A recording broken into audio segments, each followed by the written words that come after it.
안녕하세요. 그동안 주 안에서 편안히 잘 지내시리라고 믿습니다. 제가 이제 지난번에 그한 2회에 걸쳐서 우리 이제 기독교 복음에 대한 문제를 좀 설명을 했는데요. 이제 두 번에 걸쳐서 한 것이니까요.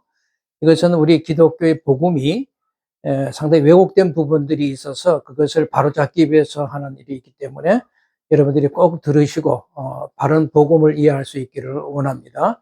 그래서 여러 주변에 있는 분들에게도 우리가 알고 있는 복음에 여러 가지 문제가 있더라 한번 들어보고 복음에 우리가 이렇게 기독교 복음이라는 것이 이런 것이고 이런 구원을 가지고 있다라는 것을 좀 전해주시고 많은 사람들이 읽어볼 수 있도록 들을 수 있도록 그렇게 해주시면 좋습니다.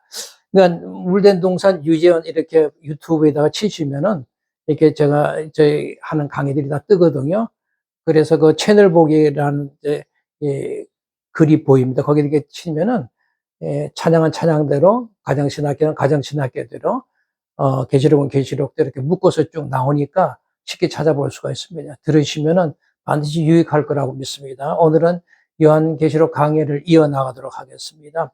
오늘은 이제 요한계시록 강의에 계시록 1장 12절에서 16절까지 말씀 좀 길어서요. 제가 이렇게 짧게 좀 썼는데요. 그냥 한 절, 둘, 셋, 넷, 다섯 절이 되겠네요. 이렇게 썼습니다. 오늘 이 말씀을 통해서 예수 그리스도가 어떠신 분이신지 그것을 우리가 제대로 깨닫는 시간이 될 수 있기를 바랍니다.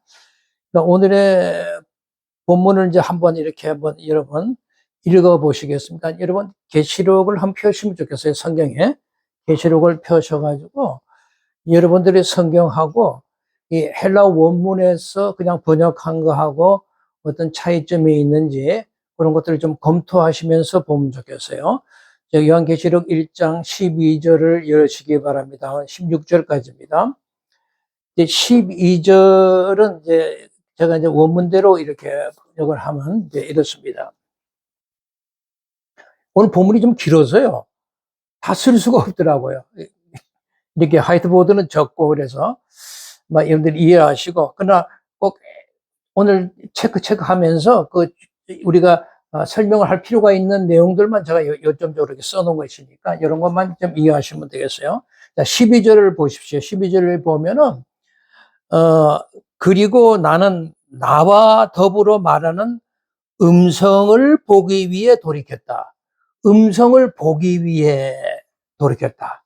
그러니까 사도 요한이 나와 더불어 말하는 음성을 보기 위해서 돌이켰다라고 얘기를 하고 있고요. 그리고 두 번째는 그리고 내가 돌이켰을 때 나는 보았다.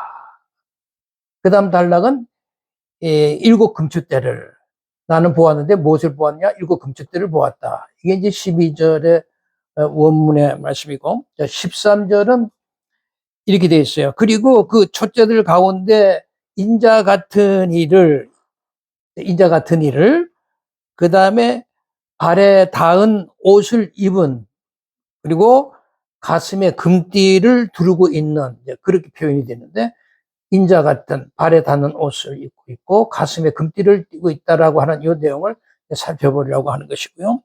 그 다음에 14절에 보면은 그리고 그의 머리와 머리카락은 눈처럼 흰 양털같이 휘었다.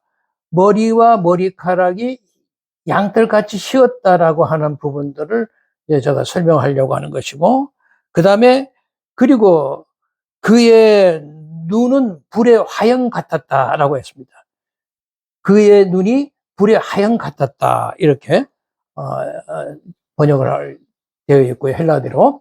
그 다음에 15절에 가면은 그리고 그의 발은 풀무에서 재련된 것처럼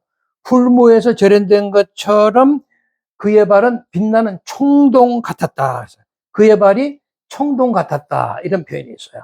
이 문제를 좀 다룰 것이고, 그 다음에 이제, 그리고 그의 음성은 많은 물소리 같았다. 그의 음성이 많은 물소리와 같다. 이렇게 이제 표현이 되어 있고, 16절에 가면, 그리고 그의 오른손에 7별을 가지고 있었다. 그 오른손에 7별, 요걸 이제 취급할 것이고요. 그 다음에 그의 입으로부터, 그분의 입으로부터 양쪽이 날카로운 칼이 나왔다. 이렇게 표현했어요. 이 부분을 설명을 드릴 것이고, 그 다음에, 그리고 그의 얼굴은 해가 그것의 능력으로 비치는 것 같았다. 그러니까 그의 얼굴은 해가 비치는 것 같다. 이런 거죠. 이런 표현들을 가지고, 오늘 좀 이렇게 공부를 좀 하려고 합니다. 그러니까 오늘 우리가 공부할 내용이라고 하는 것은, 예수 그리스도, 우리의 주님, 바로 그 예수 그리스도와 관련된 말씀이고, 그래서 한 단어 한 단어가 이제 너무나 귀하기 때문에 좀 제가 깊이 좀 살펴드리려고 하는 것입니다. 자, 그럼 먼저 우리가 살펴볼 것은 이제 처음부터 이렇게 순서대로 나가겠어요. 12절에 음성을 보기 위해라는 표현이 있어요. 그죠? 그러니까 사도 요한이 자기 자신하고 말하는 음성을 보기 위해서 이렇게 돌이켰다는 거예요. 이 음성이라고 하는 것은 우리가 앞서 그 계시록 1장 10절에서 우리가 요한이 들었던 아주 나팔 것 같은 큰 음성, 그것을 말하는데 그 동일한 음성을 말합니다. 그 음성을 보기 위해서 사도 요한이 돌이켰다 그랬어요. 근데 이제 표현이 좀 이상하죠. 음성이라고 하는 것은 듣다 이렇게 표현해야 맞지, 음성을 보다라고 하는 표현은 뭔가 어색하지 않습니까? 그래서 왜 이렇게 표현을 했냐 하면은 음성이라는 그 자체를 한유법으로 사용해서 표현한 거란 말이죠. 그러니까 음성을 한 인격으로 보고 표현한 거란 말이죠. 이제 그런 식으로 성경은 이제 한유법이나 뭐 은유법 이렇게 이제로 표현하는 것이 굉장히 많으니까요. 예를 들어서 우리가 백의의 천사가 저 그 구막에서 열심히 이렇게 헌신하고 봉사를 하더라, 그런 얘기를 하면 그 백의의 천사는 누구를 가리키는 거예요? 간호사를 얘기하는 거잖아요. 그런 거를 우리가 한유법이라고 얘기하는 겁니다. 그런 식으로 생각하시면 되고요. 그러니까 그 한유법을 통하여 그 음성을 예수 그리스도를 그런 식으로 표현하고 있는 거예요. 그러니까 이것은 결국 뭐냐면 말씀의 소리, 말씀이 내는 그 소리를 하나님의 인격으로 간주하는 거죠. 그래서 말씀을 통해서 하나님을 우리가 인격적으로 대면하는 그런 상황을 산정하고 얘기를 하고 있는 거예요. 이해가 되시죠? 그러니까 보이지 아니하는 그 하나님의 존재를 이게 가시적인 그 대상으로 표현할 때 우리가 소리를 본다, 이런 표현이 유용한 거죠. 그 시대는 그런 표현들을 아주 문학적으로 많이 사용하던 시대였으니까요.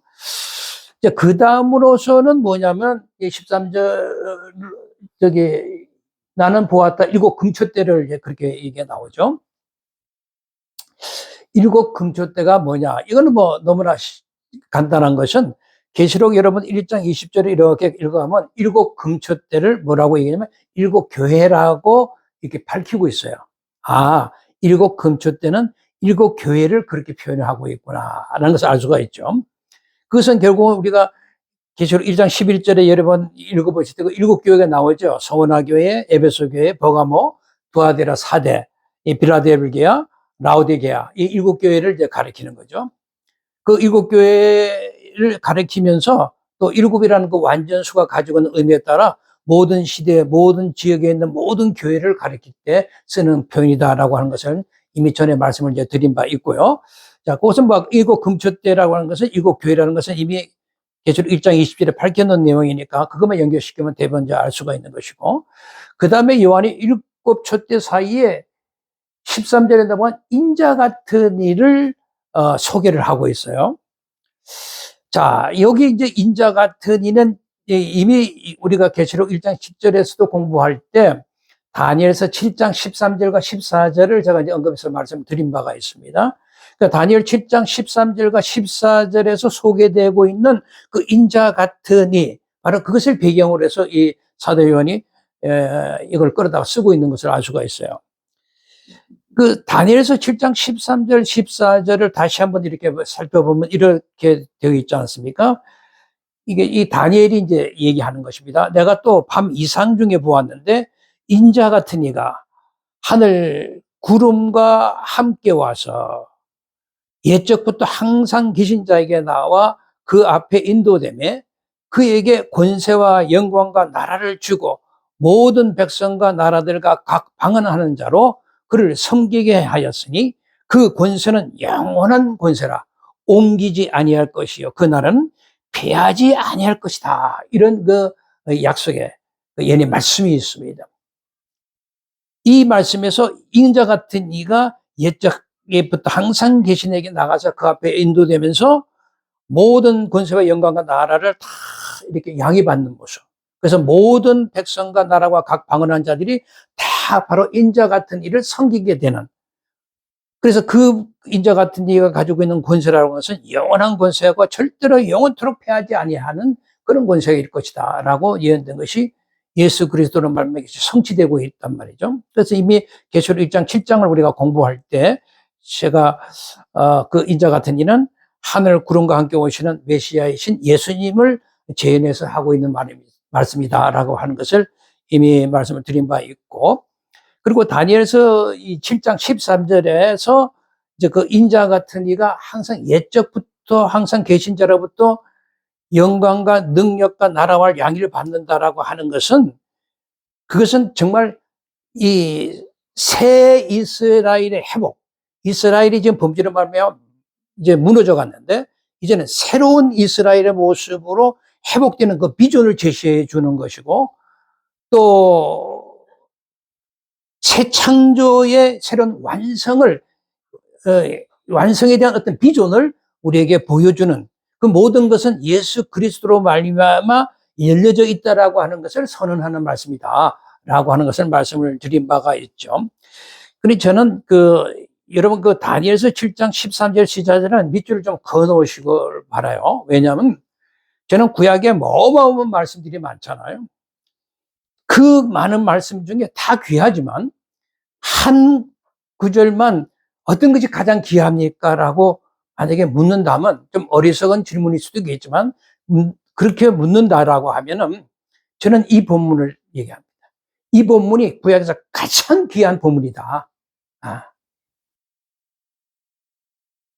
여기에 예수님이 어떠신 분이 이 땅에 오실 것이며 오셔서 어떤 위치에서 무슨 일을 할 것인가를 여기 확실하게 보여주는 메시지거든요. 이것처럼 더 귀한 메시지는 없어요. 구약의 전체의 메시지를 하나를 묶어서 그냥 얘기를 하면 이 대답 안에 다 들어있어요. 이것이 예수 그리스도로 말미암아 성취되는 모습이 신약과 구약에 연결이 되고 있는 거거든요. 가장 귀한 말씀이에요. 여러분들에게도 제가 귀하게 생각한다는, 여러분들에게는 귀하다는 말씀이에요. 밑줄을 그으시고, 예수님이 이러신 분이구나 라는 것을 꼭 기억해 주시면 좋겠어요. 그러니까 계시록에서 사도 요한이 예수님이 구름과 함께 오신다라고 하는 이런 표현은 이 다니엘서에서 이미 7장 13절 14절에서 예언한 것처럼 인자 같은 이가 구름과 함께 그 성부 하나님께로 이렇게 나오는 모습, 그가 동일한 패턴을 가지고 있잖아요. 예수님의 승천을 의미한다는 것을 이미 지난번에 1장 7절에서 공부할 때 제가 말씀드린 바가 있습니다. 다시 한번 그런 걸 잘 들으시면 모든 것이 연결되어서 더 이해가 쉬워지라고 믿습니다. 그러니까 우리가 신학을 펴서 사도행전을 읽으면 사도행전 1장 9절에 예수님이 승천한, 부활하시고 잘 승천하시는 내용이 나오잖아요. 승천하셨다. 그것이 다니엘서 7장 13절 14절에서 대망하고 있었던 새 이스라엘의 그 회복의 종말의 성취를 쫙 보여주는 것이죠. 동시에 또 새 창조의 문이 이제 활짝 열렸다라고 하는 것을 또한 보여주는 거죠. 예수님이 모든 권세와 나라와 영광을 다 안으시고 그 양의를 받으시고 만왕의 왕으로서, 통치자로서, 진정한 통치자로서 이제 등극을 하셨기 때문에 그분을 통해서 새 이스라엘의 회복의 비전이 열릴 수밖에 없고 새 창조의 모든 문이 활짝 열릴 수밖에 없는 거죠. 그래서 성경이 우리에게 그것을 예수님의 승천의 모습을 통해서 우리가 그걸 읽어낼 수가 있어야 돼요. 그것이 성경의 해석이라고 하는 겁니다. 그냥 문자적으로 읽는 내용 가지고는 이해하기 어렵잖아요. 이러한 의미에서 새 이스라엘로서 우리 교회 공동체, 교회 공동체는 새 이스라엘이라는 의미를 가지고 있다는 것을 꼭 기억하셔야 돼요. 예? 그 의미를 하는 그 새 이스라엘을 의미하는 그 일곱 촛대 사이에 딱 계신 그 인자 같은 이와 함께 이렇게 탁 하게. 그래서 참 우리가 그런 예수님이 만왕의 왕이신 그 예수님이 우리 주인으로서 새 이스라엘의 회복과 새 창조를 의미하는 메시아로서 참 이렇게 우리 교회 공동체 가운데 계신다라는 생각을 하면 뭐 이것은 너무너무 기쁨이 아닐 수가 없죠. 왜냐하면 전 이걸 읽을 때마다 가슴이 막 벅차오르는 것을 느낍니다. 너무 기분이 좋아요. 그 다음에 살펴볼 내용은 이제 이어서 발에 닿는 옷이다라고 말이 나와요. 발에 끌리는 옷, 발에 닿는 옷 이런 건데, 당시의 사람들은요, 대체적으로 입는 옷을 통해서 자신의 신분을 드러냈어요. 그러니까 옷을 입으면 저 사람이 뭔가를 대부분 알죠. 지금 사도 요한은 예수님의 입은 옷을 묘사하면서 그 예수님의 신분을 얘기하고 싶어 하는 거예요. 발에 끌리는 옷을 입으셨다. 끌리는 옷은 이제 헬라어로 포데레라고 하는 말인데, 포데라는 것은 reaching to the feet, 발에까지 쭉 긴 옷을 의미하고 있는데, 그런 이제 옷을 입었다는 것은 이 신약 성경에는 딱 여기 한 번밖에 나오질 않습니다. 그런데 이 포데레라고 하는 것은 여러분 잘 아시다시피 발에 질질 끌리는 옷을 입은 사람은 누구겠어요? 다 제사장의 의복과 관련된 말씀이잖아요. 그러니까 제사장이 이제 성전에 이렇게 들어갑니다. 들어갈 때 그들은 발뿐만이 아니라 신체 어느 부분에 어떤 살 같은 거, 이것이 절대로 겉으로 드러나서는 안 돼요. 그러니까 얼굴하고 손을 제외한 모든 부분은 다 철저하게 가렸어요. 왜냐하면 타락한 이후의 인간의 몸은 죄를 상징하기 때문에 그랬어요. 그래서 모든 부분을 철저하게 가렸습니다. 그래서 항상 제자는 머리에도 이제 관을 쓰고 몸 전체에 덮는 옷을 항상 입어야 됐단 말이죠. 그 출애굽기 28장에 보면 그 제사장 옷에 대해서 이렇게 자세히 이제 설명이 되는데, 거기에 보면 제사장 옷이 무엇을 상징하고 있는가를 이제 대체 이해할 수가 있는데, 출애굽기 28장 4절을 한번 펴보시면 이제 이런 말씀이 있어요. 그들이 지을 옷은 이러하다. 옷을 뭔가를 이제 지어야 되겠는데, 어떤 것을 짓냐면은 흉패와 애복과 겉옷과 반포 소독과 관띠라.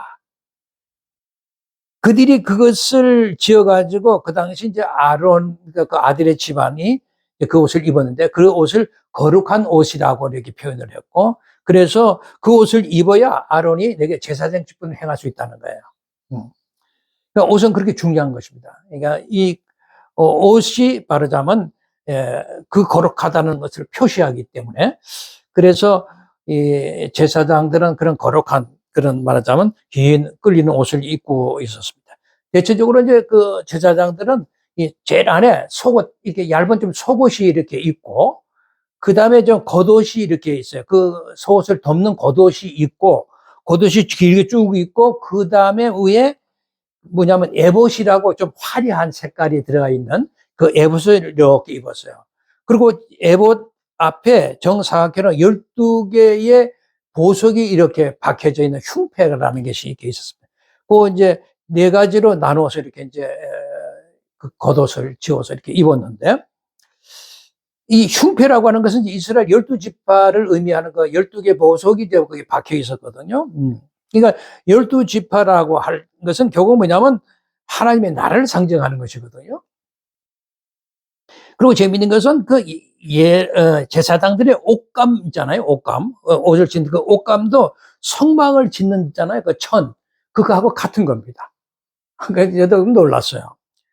그리고 사용하는 실 있잖아요. 실의 색상도 성막의 천하고 색깔이 비슷해요. 이렇게 거의 색깔이요.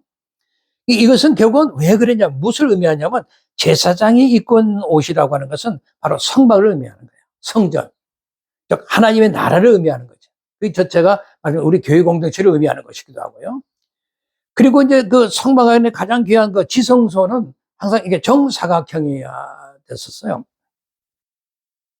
왜 정사각형이냐면 그것은 부족한 것이 없고 모자란 것이 없다라는 의미에서, 또 안정성을 가지는 의미에서 이제 그렇게 정사각형으로 지었고, 그래서 이제 보통 흉패도 정사각형으로 이렇게 되어 있거든요. 12개 이제 보석이 달린 이 흉패도. 그걸 이걸 뭘 말하냐면 지성소를 의미하는 거죠. 이처럼 제사장은 하나님의 나라라는 의미를 가지고 있는, 그것을 상징하는 그런 옷을 입고 있었다라는 거죠. 매우 이제 그런 그 성막, 성전, 하나님의 나라, 이거에서는 제사장이 입고 있는 옷, 이 흉패 이런 거 다 관련있는 그런 이제 의미가 있다는 것을 우리가 깨닫습니다. 그 요한복음 1장 14절에 보면 이제 그런 말씀이 있어요. 말씀이 육신이 되었다. 그러면서 우리 가운데 거하시며, 말씀이 육신이 된 거예요. 몸을 가진 우리 같은 육체로 이렇게 말씀이 육신이 돼서, 그러면서 우리 가운데 거하신다. 이렇게 표현했어요. 그래서 우리가 이제 그의 영광을 보니까 아버지의 독생자의 영광이요 은혜와 진리가 충만하더라. 이게 요한복음 1장 14절의 말씀인데, 여기도 보면은 우리 가운데 거하심에 그랬거든요. 말씀이 육신이 되어서 우리 가운데 거하신다. 스케노라고 하는 말인데요. 거한다라고 하는 말이에요. 스케노라고 하는 말은 말하자면 이렇게 우리가 어디에 놀러 가면 텐트를 치잖아요. 잠을 자기 편히 쉬기 위해서 텐트를 치고 장막을 친다. 성막이 다 이제 그런 의미를 가지고 있어요. 장막을 친다. 그런 의미가 있죠. 우리 가운데 거하심이라고 하는, 거하신다라고 하는 것은 장막을 쳐준다. 그런 의미거든요. 그러니까 예수께서 우리 가운데 이렇게 거하시며 우리를 이게 장막으로 치셨다. 우리를 뭐랄까 이게 장막으로 덮으셨다. 이제 이런 의미를 가지고 있죠. 이런 표현들을 이제 여러분들이 이해를 잘 하셔야 돼요. 그래서 계시록 7장 15절에서 16절에 보면 이제 그런 말씀이 있어요. 하나님의 백성들이 그들이 하나님의 보좌 앞에 있고 또 그의 성전에서, 즉 하나님의 그 성전에서 밤낮 하나님을 섬기니까 그 보좌에 앉아 있으니까 그들을 위해서 장막을 치시리니 이렇게 했어요. 그러니까 장막을 치신다 이런 표현들이 있거든요. 또 계시록 21장 3절에 들어가 보면은 내가 음성을 들으니 보좌에서 큰 음성이 나서 이르되 보라 하나님의 장막이 사람들과 함께 계시리니, 하나님의 장막이 사람과 함께 계시리니 그들이 하나님의 백성이 되고 하나님은 친히 그들과 함께 계신다. 이런 이제 표현들이 있거든요.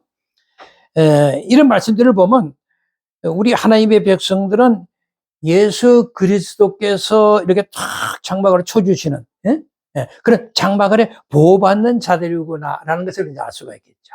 그죠?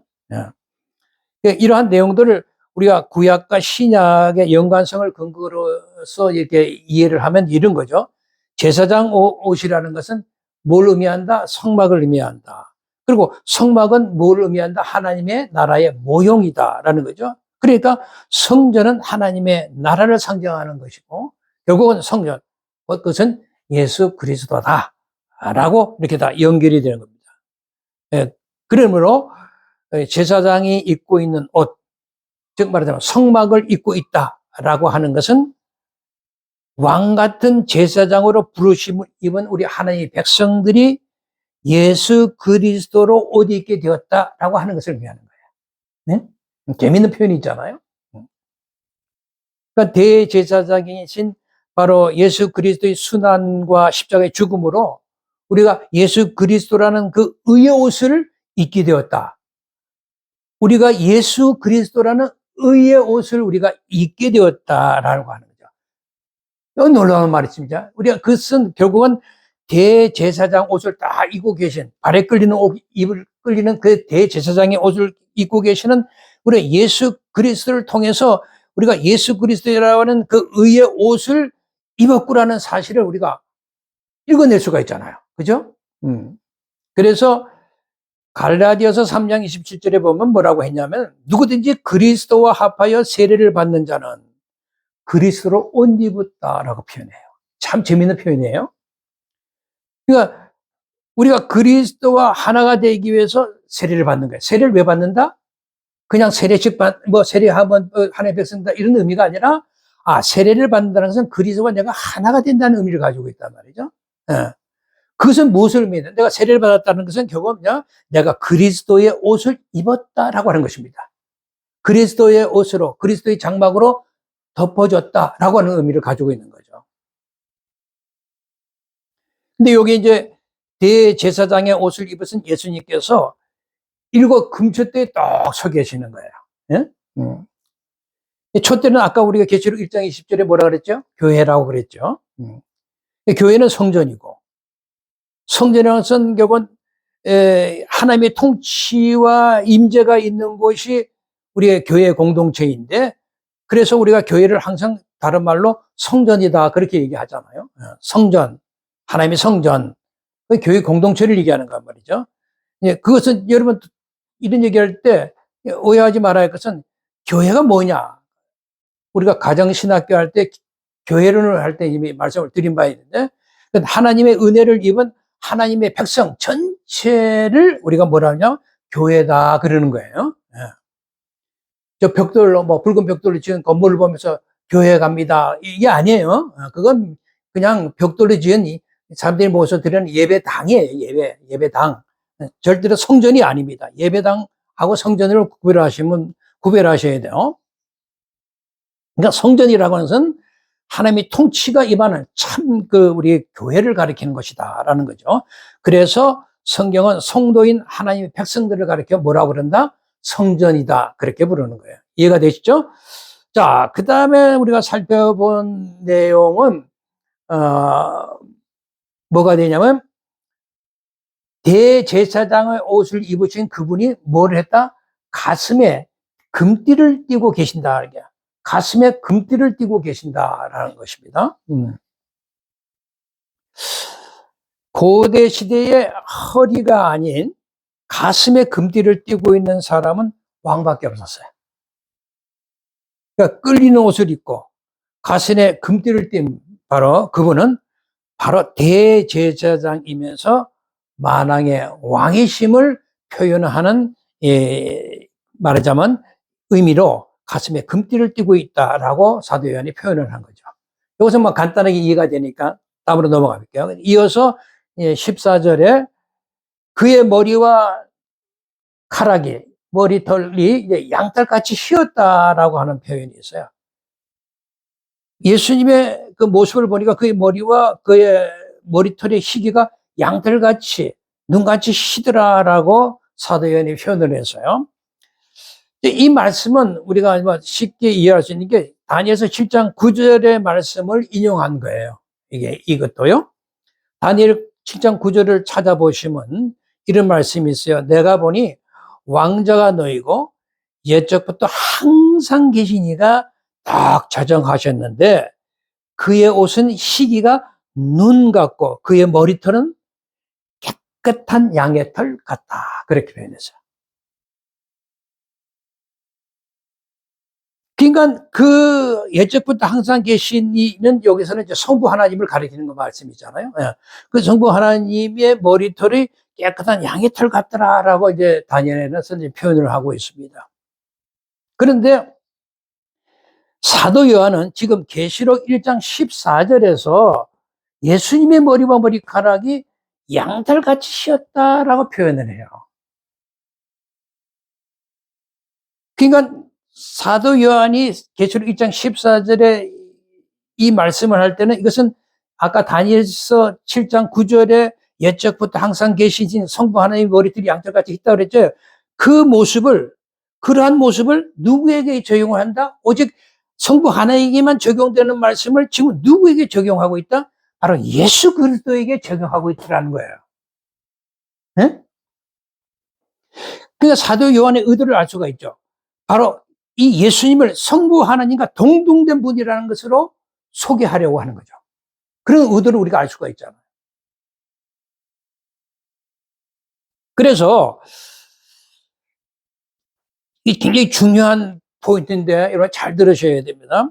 사도 요한이 계시록 1장 14절에서 인자 같은 이를 어떻게 생각을 했냐면, 다니엘서 7장 우리가 13절에서 말하는 인자 같은 이가 항상 옛적부터 항상 계신 분에게로 이렇게 나아가는 것으로 다니엘서에는 표현이 되어 있잖아요. 그러니까 인자 같은 분이 옛적부터 항상 계신 이로 나아가는 모습. 그러니까 그 항상 계신 분의 입장에서 볼 때는 인자 같은 이가 당신에게로 이렇게 오시는 모습이죠. 그런 식으로 표현을 했다고요. 다니엘서에는. 그런데 계시록 1장 14절에서 사도 요한은 그 인자 같은 이, 즉 예수 그리스도가 그냥 아예 처음부터 예적부터 항상 계신 분으로서 오시는 분으로 표현하고 있다는 거예요. 굉장히 이제 이게 중요한 메시지인데요. 어떻게 성부 하나님에게만 쓰는 일을 예수 그리스도에게 똑같이 이렇게 적용이 될 수 있느냐. 아니, 예수님을 예적부터 항상 계신 분으로서 이게 오시는 분으로 어떻게 표현할 수 있느냐는 거죠. 사도 요한은 이런 거를 어떤 근거를 해서 이렇게 썼을까 이제 궁금하잖아요.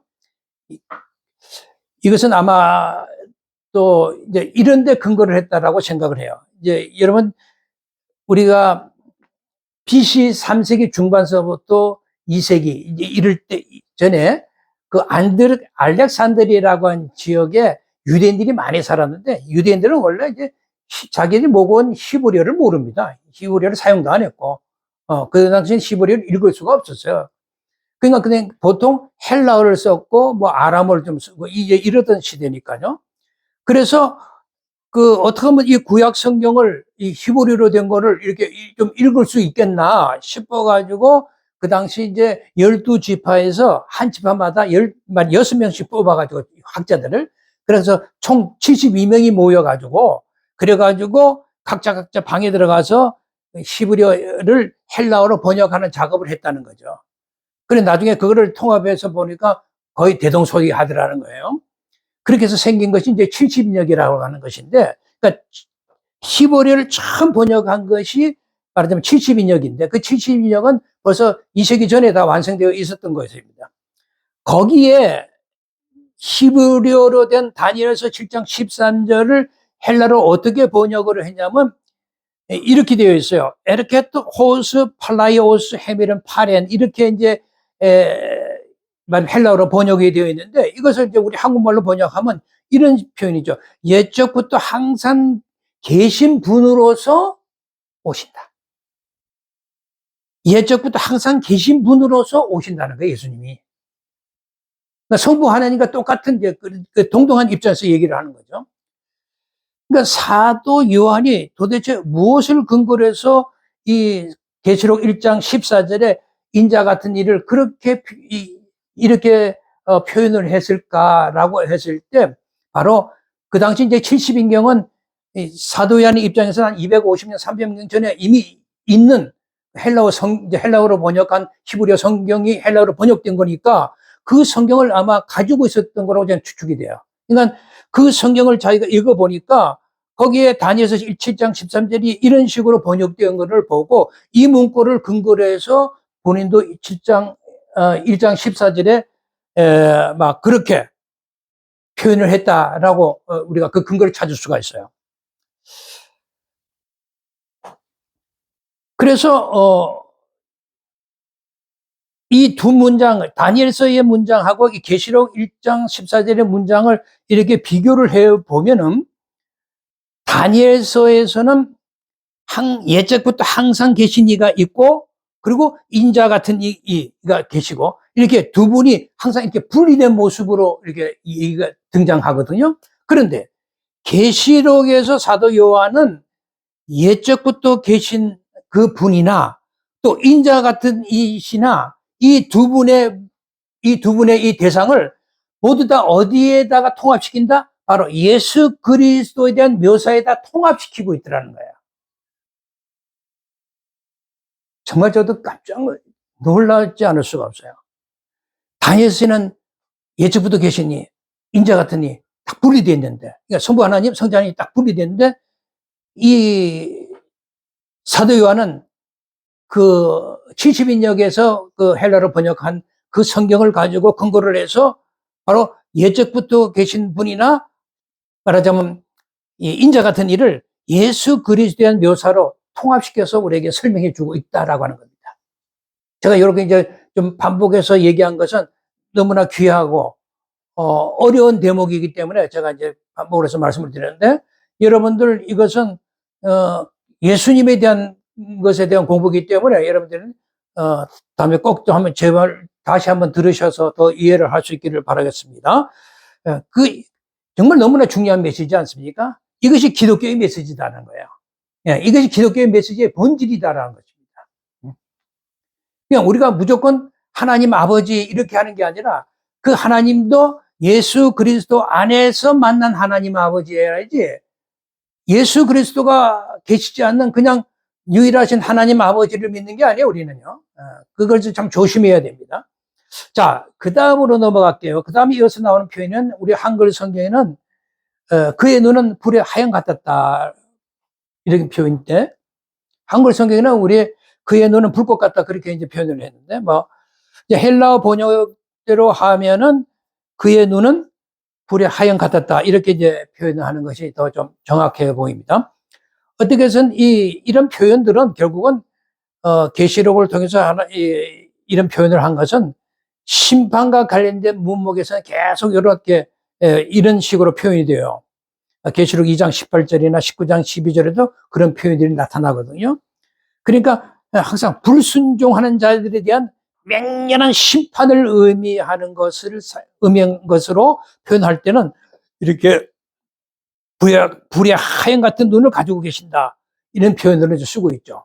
그러니까 심판을 상징하는 불의 하얀 같은 눈을 가지고 계신다. 이 점을 놓치지 마십시다. 그러한 눈으로 우리를 지켜보시고 우리의 삶을 관찰하고 계신다는 걸 여러분 잊어서는 안 됩니다. 그러니까 그분 앞에 감출 것이 없다는 거죠. 네. 그러니까 우리 참 조심해야 됩니다. 여러도 모르시겠지? 아니에요. 다 알고 계세요. 자, 그 다음에 이어진 말씀은 그의 발은 빛나는 청동이라는 표현이 있는데 그의 발은 풀무에서 재련된 것처럼 빛나는 청동 같았다. 이런 이제 표현을 하고 있어요. 자, 예수님의 발이 빛나는 청동 같다라고 사도 요한은 묘사를 했어요. 청동이라고 하는 말은 이제 헬라어로 칼코리바논이라고 하는 말인데요. 이 단어는 이제 그 청동이라고 하는 그 칼코스라고 하는 단어하고 그 향나무, 이거 리바노노스라고 하는 그 단어가 이렇게 복합되어서 만들어진 단어인데 어쨌든 여기서 이 청동을 얘기할 때는 언제나 하나님의 능력이나 하나님의 권위, 하나님의 주권 이런 것들을 상징할 때 쓰이는 단어였어요. 그 당시에. 그리고 이제 그의 발이 청동으로 되어 있다라고 표현을 썼어요. 그러니까 청동으로 되어 있으니까 발이 얼마나 묵직하니까 움직임이 안전성이 있겠죠. 그것은 예수님의 권위를 이제 상징하는 것으로 이제 되게 쓰일 때 그렇게 씁니다.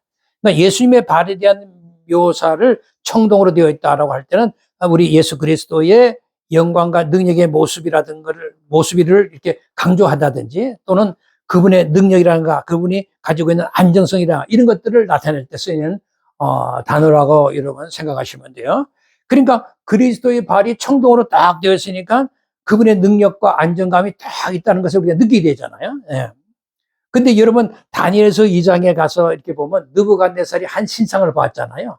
큰 한 신상을 봤는데 제일 밑에 그 발 부분을 보면은 그 느부갓네살이 보았던 그 한 신상의 발이 갖는 특징하고는 완전히 그냥 이것은 대조가 되고 있어요. 그러니까 느부갓네살이 보았던 큰 신상에서 발 부분을 보니까 이게 한 부분은 쇠로 되어 있는데 한 부분은 진흙으로 되어 있다는 거예요. 여러분, 흙과 새가 융화될 수 있습니까? 없습니까? 융화될 수가 없잖아요. 그러니까 아주 발이 힘이 없고 취약한 상태를 보여주는 거죠. 느부갓네살이 본 그 한 신상에서의 발은. 그러니까 모든 세상 제국은 그런 발 위에 얹어가지고 힘이 없는 거예요. 그러니까 다니엘서 2장 34절에 보면 손도 대지 않은 어떤 돌이 하늘에 떠 있는데 그것이 그냥 그 신상에 그 쇠와 진흙으로 되는 발을 탁 치니까 그 신상이 여러 타작마당같이 그냥 어떻게 됐어요? 타작마당에 겨같이 그냥 확 다 날아가 버렸다 그러잖아요. 그만큼 이 큰 신상의 발 부분은 그렇게 취약하다. 그러니까 이 세상의 모든 권세는 그렇게 취약하고 망할 수밖에 없다는 것을 이제 얘기하는 것이고, 그러니까 그렇게 멸망당하는 세상 나라와 달리 그리스도의 발은 청동같이 어떠한 것으로 파괴될 수 없이 강하다. 그런 것들을 얘기하고 있는 거죠. 그러므로 그분의 나라와 그분의 통치는 영원할 수밖에 없다. 그런 것들을 보여주는 표현이다라고 생각하시면 됩니다. 그 다음에 표현이 뭐인가? 그의 음성이 많은 물소리 같다. 그렇게 표현했어요. 많은 물소리 같다. 이것을 사도 요한이 표현할 때는 아마 본인이 그 당시 반모섬에 있을 때니까 반모섬 앞에 이게 펴져진 것이 그 에게의 해안이거든요. 그 해안가에서 끊임없이 이렇게 들려오는 그 파도 소리, 그런 것을 아마 연상했을 겁니다. 이런 구절은 결국은 뭐냐면 에스겔서 43장 2절에 하나님의 음성은 많은 물소리 같다라는 표현이 있어요. 예? 에스겔서 43장 2절의 말씀입니다. 하나님의 음성이 뭐 같다? 많은 물소리 같다는 표현이 있어요. 그러니까 그 표현을 사도 요한이 이렇게 인용했다라고 하는 것을 우리가 알 수가 있죠. 그러니까 사도 요한은 이런 그 에스겔의 본문들이 가지고 있는 의미가 뭐냐면 하나님의 말씀의 어떤 큰 능력이나 하나님의 영광과 능력을 묘사하는 그런 그 표현들이기 때문에, 그래서 사도 요한이 예수 그리스도의 영광과 능력을 나타내기 위해서 이 에스겔 본문들을 이렇게 인용해서 끌어다 쓰고 있다라고 하는 것을 우리가 알 수가 있죠. 그러니까 사도 요한의 이러한 연결은 예수 그리스도께서 당시 유대인들의 그 구약적인 유일신론 사상의 맥락 안에서의 여호와 하나님과 바로 예수 그리스도는 동등되시는 분이다라는 것을 확증시켜주고 있다라고 보면 되는 거예요. 그 성경은 이렇게 많은 물소리와 같은 이런 단어를 이렇게 쓸 때는 정말 뭐랄까 절대적으로 그 힘이 있고 쉬지 않고 힘차게 드러내는 그런 그 음성, 그 권위의 음성, 이런 것들을 상징할 때 이렇게 많은 물소리 이런 표현들로 쓰고 있다는 것을 이해하시면 돼요. 그러니까 예수 그리스도께서 바로 그러한 목소리로, 많은 물소리 같은 그런 목소리로 지금 말씀하고 계시는 분이다라고 하는 것을 사도 요한이 우리에게 이렇게 확증시켜 주고 있습니다. 그 다음에 이어지는 말씀은 그의 오른손에 7별을 가지고 있다라고 표현하고 있습니다. 여기 이제 오른손에 7별입니다. 그러니까 오른손, 닥시아 케이리, 오른손, 이것은 언제나 성경 전체에서 어떤 의미를 가지고 있냐? 오른손, 권세와 능력을 의미하는 것이고요. 그 다음에 7별은 우리가 계시록 1장 20절에서 이미 밝힌 바 7교회의 천사들이라 그랬죠. 그래서 7교회의 천사들이니까 결국은 뭐냐면 이 땅에 존재하고 있는 7교회에 대한 천상적 대응체다라고 생각하시면 돼요. 그러니까 예수님의 오른손에 7별이 두고 있는 모습을 통하여 7교회 공동체, 당시 지상에 있는 7교회 공동체는 비록 이 땅에 있지만은 그 교회 공동체는 바로 천상적이고 그리고 지구한 지위를 가지고 있다라는 사실을 시사해 주고 싶은 거죠. 교회가 그런 것입니다. 교회는 이 땅에서도 늘 천상적이고 그런 그 지구한 지위를 가지고 있는 그런 힘이 있는 공동체다라고 하는 것을 우리에게 말해주고 있는 겁니다. 그러니까 그러한 사실은 뭘 말하고 싶은 거야? 당시 상하로 볼 때 이 세상의 주권이 그 당시 로마 제국 황제가 쥐고 있었잖아요. 그러니까 로마 제국 황제 같은 세속적인 권세가 쥐고 있는 게 아니라 십자가에 죽으시고 그에 부활하셔서 승천하심으로 말미암아 다니엘의 7장에서 예언된 그 약속의 성취로서 만왕의 왕으로 등극하신 예수 그리스도, 바로 그분에게 모든 주권이 다 있다라고 하는 것을 얘기하고 싶은 거죠. 실제로 그렇잖아요. 그런데 더 중요한 것은 그 엄청난 지위를 가지고 간 예수 그리스도께서 당신의 몸된 교회 공동체에게도 그 권세를 공유하게 해주셨다라고 하는 사실입니다. 교회가 그런 곳이에요. 정말 놀랍지 않습니까? 우리 교회 공동체가 바로 이러한 것이구나, 이러한 권세를 가지고 있구나. 그럴 때 그 자부감이 있잖아요. 그래서 좀 자부감 있는 교회 공동체를 만들어 갔으면 좋겠어요. 그리고 별이라는 말 있죠. 고대 사회에서 이 별 그럴 때, 대체적으로 별이라는 표현을 쓸 때는 세상의 이런 사건들을 이렇게 결정하고 인간의 운명을 이렇게 뭐랄까 통제하는 능력을 상징할 때 이 별이라는 표현을 가지고 썼어요. 그리고 하나님 주권에 대해서 상징적으로 표현할 때 이 별이라는 표현으로 이렇게 사용을 했습니다. 그러니까 별에 대한 통제권을 갖고 있다라고 하는 것은 모든 것을 압도하는 지혜를 갖고 있다라고 하는 것을 의미하고 있는 거죠. 따라서 예수님이 그 오른손에 7별을 가지고 계시다라고 하는 것은 무엇을 말하냐면 그분이 우주적 통치권을 가지고 계신다라고 하는 의미로 우리에게 얘기해 주고 있는 거죠. 그러니까 오른손에 7별이겠다. 뭐야 이게? 무슨 소리야? 그분이 우주적 통치권을 쥐고 있다. 오케이? 이해가 되시죠? 그런 점에서 오른손에 7별을 가지고 계신 예수님이 로마 제국의 황제에 가지고 있는 정치 권력에는 비할 수 없다. 비할 바가 안 된다. 큰 능가하고 그것도 월등한 그런 지혜를 가지고 계신다. 그냥 로마 제국의 황제 시대니까. 그렇게 비교해서 설명하고 있는 겁니다. 그러니까 예수님의 권세와 능력은 오고 가는 모든 세계, 모든 지역의 모든 공동체에 대한 주권적 통치를 가지고 계신다라고 하는 것을 우리가 잘 이해할 수가 있게 되는 거죠. 그 다음으로 이어지는 말씀은 그 입으로부터 양쪽이 날카로운 칼이 나온다 그랬어요. 날카로운 칼이 나온다. 양쪽이 날카롭다. 여러분 이사야서 11장 4절에 보면 그의 입술의 막대기로 세상을 치며 이런 표현이 있어요. 그의 입술의 막대기로 세상을 친다. 그 이사야서 11장에서 말하는 세상을 심판하는 입술의 막대기를 뭐라고 표현하냐면 세상을 심판하는 하나님의 말씀이라고 해석을 했어요. 하나님의 말씀이 세상을 심판하는 막대기라는 거예요. 세상을 치는. 예? 이러한 맥락에서 요한계시록에서 본문에 날카로운 이 칼이라고 하는 표현은 하나님의 능력 있는 말씀이다 보시면 되죠. 하나님의 능력이 말씀이 뭐냐? 날카로운 칼이에요. 날카로운 칼이다. 그래서 여러분 계시록 19장 13절에도 보면 그리스도의 이름을 뭐라고 표현하면 하나님의 말씀이라고 그랬어요. 하나님의 말씀. 그리스도 이름이 뭐라고요? 하나님의 말씀이라는 거예요.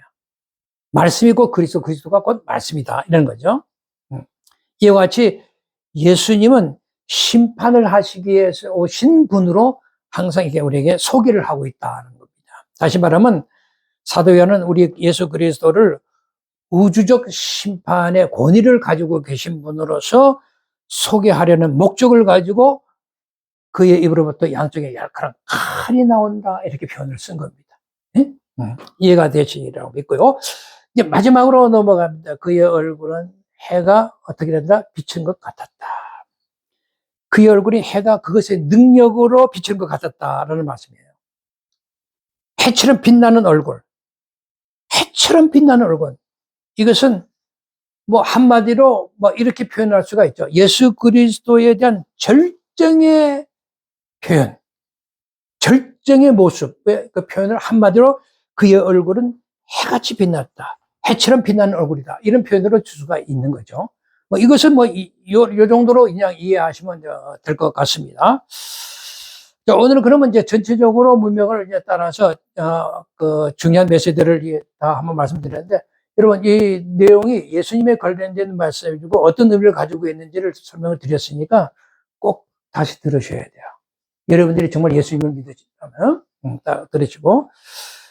근데 오늘 이제 우리가 13절부터 쭉 이렇게 12절부터 이렇게 공부를 해왔는데, 이렇게 보면은 인자 같은 이에 항상 신체적인 부분이 골고루 언급되는 것이 이제 보이는데, 13절에 보면 뭐 가슴이라는 표현, 14절에 보면 머리와 머리카락이라는 표현, 또 눈이라는 표현, 또 15절에 뭐 발이라고 하는 표현, 또 16절에 가면 오른손, 또 뭐 입, 뭐 마지막에는 얼굴, 이렇게 이제 각 이렇게 신체의 부분들을 이렇게 이제 언급을 하고 있는데, 여기 이제 흥미로운 게 뭐냐면 그런 항목들 앞에 항상 그의라고 하는, 그의라고 하는 how to라고 하는 이런 그 인칭 대명사가 항상 붙었어요. 그의 말, 그의 눈, 그의 얼굴, 뭐 이런 식으로. 이게 인칭 대명사가 항상 이렇게 붙어 있다. 그의 얼굴 하면 누구의 얼굴? 바로 예수님의 얼굴. 이게 그의 하면 누구의 얼굴? 다 예수님의 눈, 예수님의 발, 뭐 이렇게 이해하시면 됩니다. 근데 여기 이제 그의 얼굴이라고 했는데, 그의 얼굴 이렇게 했는데, 여기 그의 얼굴 할 때,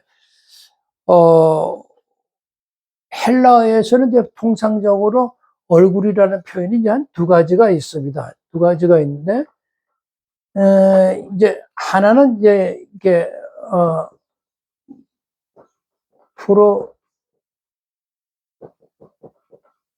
프로소폰이라고 하는 표현이 있어요. 이걸 또 얼굴이라고 하는 단어로 쓰이고요. 하나는 이제 옵시스라고 하는 말이 있습니다. 프로소폰과 옵시스라는 두 단어가 있어요. 근데 이제 프로소폰 그럴 때는 그냥 전체적으로 얼굴, 이 얼굴 그냥 가리키는 거예요. 여러분들이 얼굴, 그냥 프로소폰이다 이렇게 하는 것이고, 이게 옵시스라고 하는 것은 그냥 얼굴 이런 걸 가리키는 게 아니라, 얼굴이 갖는데 왜 우리가 얼굴을 들고 세상을 이렇게 바라보잖아요. 그 바라보면서 느끼는 어떤 생각, 경험 뭐 이런 것들. 그러니까 그 얼굴이 가지고 있는 뭐 보는 시각이라든가 그 보면서 느끼는 행위 뭐 여러 가지 이런, 그리고 얼굴이 우리 가지고 있는 그 사람의 용모 전체를 의미하는 이런 단어를 의미할 때 이제 이렇게 좀 깊이 있게 옵시스라는 단어를 씁니다. 근데 여기서 헬라어에서는 이 프로소폰을 쓴 게 아니라 옵시스를 쓰고 있어요. 그러니까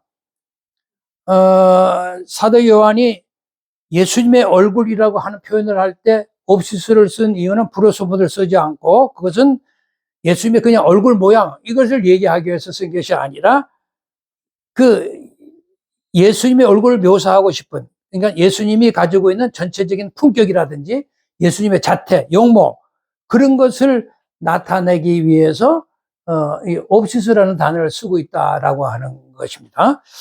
그러니까 그 당시에도 얼굴 그러면 지금도 마찬가지지만 오늘날 시대도 품격이나 자태를 보여주는 대표적인 신체적 부위가 얼굴이기 때문이죠. 얼굴이 그렇잖아요. 그래서 이게 옵시스를 쓰고 있더라라는 것을 이제 마지막으로 오늘 이제 말씀을 마치려고 합니다. 오늘 우리가 공부한 내용을 비춰보면은 역시 예수 그리스도는 성부 하나님과 동등하신 분으로서 모든 권세를 다 양해받은 분이시고 진정한 그 하나님으로서 또 만왕의 왕으로서 대제사장으로서 그리고 종말론적인 성취를 이루시는 전사로서의 메시아로서의 모든 모습을 다 보여주고 있는 내용을 우리가 오늘 표현들을 통해서 우리가 공부를 한 것입니다. 이 사실을 기억하시고 예수님에 대해서 더 깊은 이해를 할 수 있기를 바랍니다. 우리가 막연하게 예수님 어떤 분이신가를 정확하게 이해 못했지만 이런 표현에 대해서 예수님이 어떤 의미를 가지고 어떤 분이신가를 정확하게 더 이해할 수 있죠. 이런 공부할 때 얼마나 더 힘이 난답니까? 자, 그래서 바로 이런 분을 사도 요한이 말하자면 그 예수 그리스도께서 사도 요한에게 불러다가 그 한 상을 보여주면서 네가 지금 본 것을 다 책에 써라. 그리고 그 책을 쫙 일곱 교회에다가 보내라. 그렇게 했잖아요. 그러니까 우리 교회 공동체도 예수께서 사도 요한을 통해서 보낸 이 편지를 닫아놓고 있으면 안 되잖아요. 근데 오늘 우리 교회 공동체가 이 결론의 말씀을 다 닫아놓고 있었잖아요. 지금까지. 절대 닫아서는 안 된다라고 하는 것인데 반드시 열어서 읽고 그리고 그 읽어서 제대로 바르게 이해하고 깨달아야죠. 이게 중요합니다. 잘못되면 이단처럼 잘못 깨달으면 큰일 나는 거예요, 이것을요. 그러니까 제대로 깨달아서 그래서 정말 그분의 뜻을 제대로 받들어 섬길 수 있도록 우리가 이 공부를 하는 것입니다. 이게 계시록 교실에서 이 공부를 하는 이유가 바로 거기에 있지 않나 싶습니다. 자, 오늘 이것으로 마치고요. 다음에 또 만나서 계시록 공부를 또 이어나가도록 합시다. 또 중간중간에 왜곡된 복음에 대한 문제도 제가 좀 설명을 드릴 것입니다. 꼭 물리동산 유대인 들어가시고 채널 보기를 클릭하시면 쭉 제가 연결된 부분들을 다 보실 수가 있으니까 꼭 읽으셔서 많은 분들이 제대로 좀 이해를 하시면 좋겠어요. 기독교의 본질을 이해하고 초대 그리스도인들이 가진 믿음을 이해한다는 건 굉장히 중요한 것이기 때문에 자, 우리 왜곡된 상태에 있지 맙시다. 초대 교회를 우리가 눈을 들어서 보고 그 시대로 돌아갑시다. 다음 시간에 만나 뵙도록 하겠습니다.